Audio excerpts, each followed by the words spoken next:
तो फ्रेंड्स, आज हम इस आर्टिकल का जो मैंने कल स्टार्ट किया था, PM to visit Poland comma Ukraine. PM, हमारे पीएम मिस्टर मोदी पोलैंड और यूक्रेन जाने वाले हैं। तो ये आर्टिकल उसी पे बेस्ड है। कल इस हेडलाइन को भी एक्सप्लेन किया था ग्रामेटिकली, सब हेडलाइन है उसको भी किया था, और ये एक पैराग्राफ कंप्लीट किया था हमने। आज इसके आगे वाला देखते हैं। This is a landmark and historic visit, since this will be the first time an Indian PM will be visiting Ukraine in more than 30 years since we established our diplomatic relations. ये sentence पूरा का पूरा एक sentence है, ये इतना है, और ये बड़ा ही कमाल का सेंटेंस है। इसमें आपको तीनों तरह के टेंस दिखने को मिल जाएंगे। प्रेजेंट टेंस भी दिखेगा, पास्ट टेंस भी दिखेगा, और फ्यूचर टेंस भी दिखेगा। फ्यूचर टेंस का दो तरह का फॉर्म दिखेगा आपको, एक सिंपल फ्यूचर टेंस वाला और एक फ्यूचर कंटिन्यूअस टेंस वाला। तो आइए पहले तो एक बार ये इसको थोड़ा एक्सप्लेन कर देता हूँ। ये जो विजिट कर रहे हैं मिस्टर मोदी, 21 और 22 अगस्त को पहले पोलैंड जाएंगे, उसके बाद 23 अगस्त को यूक्रेन जाएंगे। सेंटेंस है, this is a landmark and a historic visit. अभी ये दिस जो है, ये एक प्रोनाउन है, और प्रोनाउन किसी न किसी नाउन के लिए आता है। अब यहाँ पे इस सेंटेंस में जो नाउन है वो है ये पूरा का पूरा इवेंट जो होने वाला है 21 तारीख से लेकर 23 तारीख तक। मोदी जी जो जाने वाले हैं वहाँ यूक्रेन और पोलैंड, उस पूरे इंसिडेंट के लिए, उस पूरे इवेंट के लिए दिस आया है। This is a landmark and a historic visit. ये जो विजिट है पोलैंड और यूक्रेन का, यह एक लैंडमार्क यानी मील का पत्थर, और एक हिस्टोरिक यानी ऐतिहासिक विजिट है। ऐसा विजिट जो लोग वर्षों तक, सदियों तक याद रखेंगे। उसका रीजन भी है आगे। तो यहाँ जो लैंडमार्क, ये जो वर्ड है, और हिस्टोरिक, ये दोनों एक एडजेक्टिव है।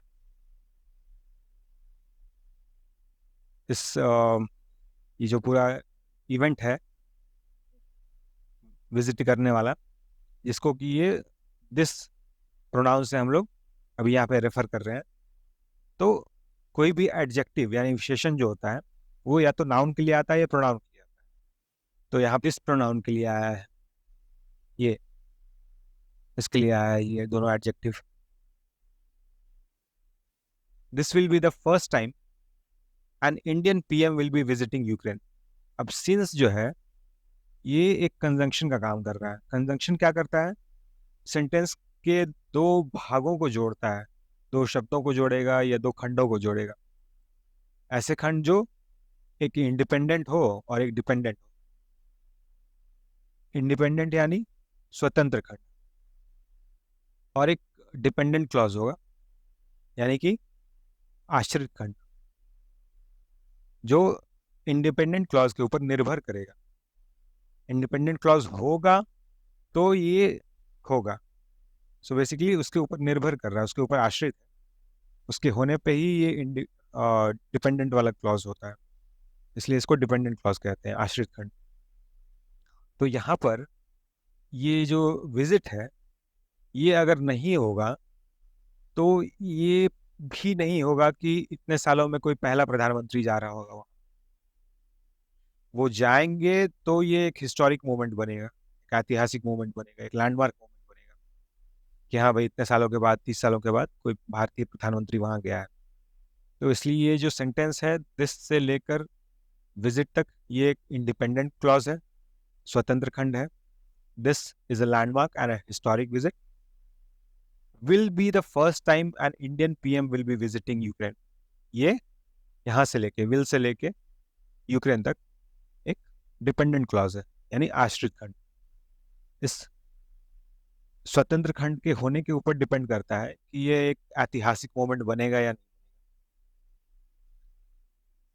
इन मोर देन 30 ईयर्स, इन एक प्रीपोजिशन है, मोर देन एक क्वांटिफायर है। मात्रा बताता है, जैसे litre, kilolitre, kilometre, kilogram, metre. Temperature के मामले में सेंटीग्रेड, फ़ारेनहाइट होता है। उसी तरह से ये इंग्लिश ग्रामर में ये सब क्वांटिफायर्स होते हैं, मात्रा बताने वाली वर्ड्स। मात्रा कितना है? 30 ईयर्स। इन एक प्रीपोजिशन है, जैसा कि मैंने बताया। प्रीपोजिशन क्या करता है? सेंटेंस में सब्जेक्ट का रिलेशन बताता है दूसरी चीजों के साथ। तो यहाँ जो विजिट वाला ये कार्यक्रम है, इसका रिलेशन बता रहा है कि पिछले 30 सालों में पहला विजिट। सिंस वी एस्टैब्लिश्ड, एक बार फिर से सिंस यूज हुआ है। Since we established our diplomatic relations, तब से, जब से हमने उस देश के साथ, यूक्रेन के साथ, अपने डिप्लोमेटिक रिलेशंस। डिप्लोमेटिक रिलेशंस मतलब होता है राजनयिक संबंध। राजनयिक संबंध का मतलब होता है दो देशों के बीच जब इस तरह के संबंध होते हैं, राजनयिक संबंध, तो हम अपना राजदूत उनके यहाँ भेज सकते हैं परमानेंटली, और उनका एक राजदूत हमारे देश में बैठ सकता है परमानेंटली। और दोनों देशों के बीच किसी भी तरह का कोई संवाद करना होगा, किसी भी तरह की बातचीत होगी, किसी भी मैटर से related, B it war, B it education related, students related, civilians related, कुछ भी। ऑयल खरीदना है तो एक बार उससे होके ही गुजरेगा वो फाइल, छोटा से छोटा मैटर से लेके बड़ा से बड़ा मैटर, हर तरह का। दोनों देशों के पीएम या प्रेसिडेंट्स विजिट कर रहे हैं एक दूसरे के देश को, तो भी सारा अरेंजमेंट्स उस डिपार्टमेंट के थ्रू ही, उस एम्बेसडर के थ्रू होकर ही गुजरेगा। तो यहाँ पे ये जो सिंस है, ये फिर से एक बार कंजंक्शन का रोल प्ले कर रहा है। सेंटेंस के बाकी हिस्से को सेंटेंस के दूसरे बाकी हिस्से के साथ जोड़ रहा है। एस्टैब्लिश्ड एक पास्ट टेंस वाला वर्ड है, एक वर्ब है पास्ट टेंस वाला। तो इसलिए हमें इस सेंटेंस में, जैसा कि मैंने शुरू में बताया था, पास्ट टेंस भी देखने को मिला। 30 साल पहले दोनों देशों के बीच डिप्लोमेटिक रिलेशंस बने, राजनयिक संबंध। 30 या शायद उससे भी ज्यादा साल पहले। यहाँ पे इन मोर देन 30 ईयर्स लिख रहा है। तो 30 साल पहले कोई चीज हुआ था, डिप्लोमेटिक रिलेशन बने थे, उसका अभी एट प्रेजेंट और आने वाले फ्यूचर में रिलेवेंस है, उसका, उसकी प्रासंगिकता है, उस पीरियड से रिलेटेड अभी हम बात कर सकते हैं कि हाँ भाई, पिछले 30 साल में ये काम नहीं हुआ कि कोई प्रधानमंत्री वहाँ विजिट किया हो, बट अब कर रहे हैं। अभी एट प्रेजेंट इमीडिएटली नहीं कर रहे हैं, फ्यूचर में करेंगे। किस तारीख से रिलेटेड? आज ये वीडियो मैं 22 तारीख को बना रहा हूँ, तो ऑलरेडी पीएम पोलैंड में होंगे। कल 23 तारीख को यूक्रेन जाएंगे। तो चलिए आज के लिए इतना ही बस। इस सेंटेंस में आपको यहाँ पे ये देखिए, प्रेजेंट टेंस मिल गया, simple present tense. Will be एक सिंपल फ्यूचर टेंस हो गया। विल बी विजिटिंग एक प्रेजेंट कंटिन्यूअस टेंस हो गया।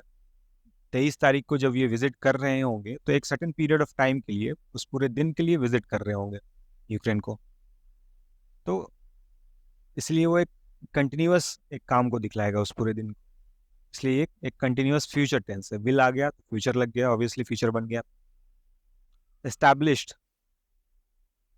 Since we established 30 years ago, 30 साल पहले ये डिप्लोमेटिक रिलेशंस एस्टैब्लिश हुए, तो ये पास्ट टेंस भी आ गया सेंटेंस में, सारे ही आ गए। ठीक है, अभी आज के लिए इतना ही करते हैं, बाकी इस पैराग्राफ को कल कंप्लीट करेंगे। अभी के लिए थैंक यू, गुड बाय।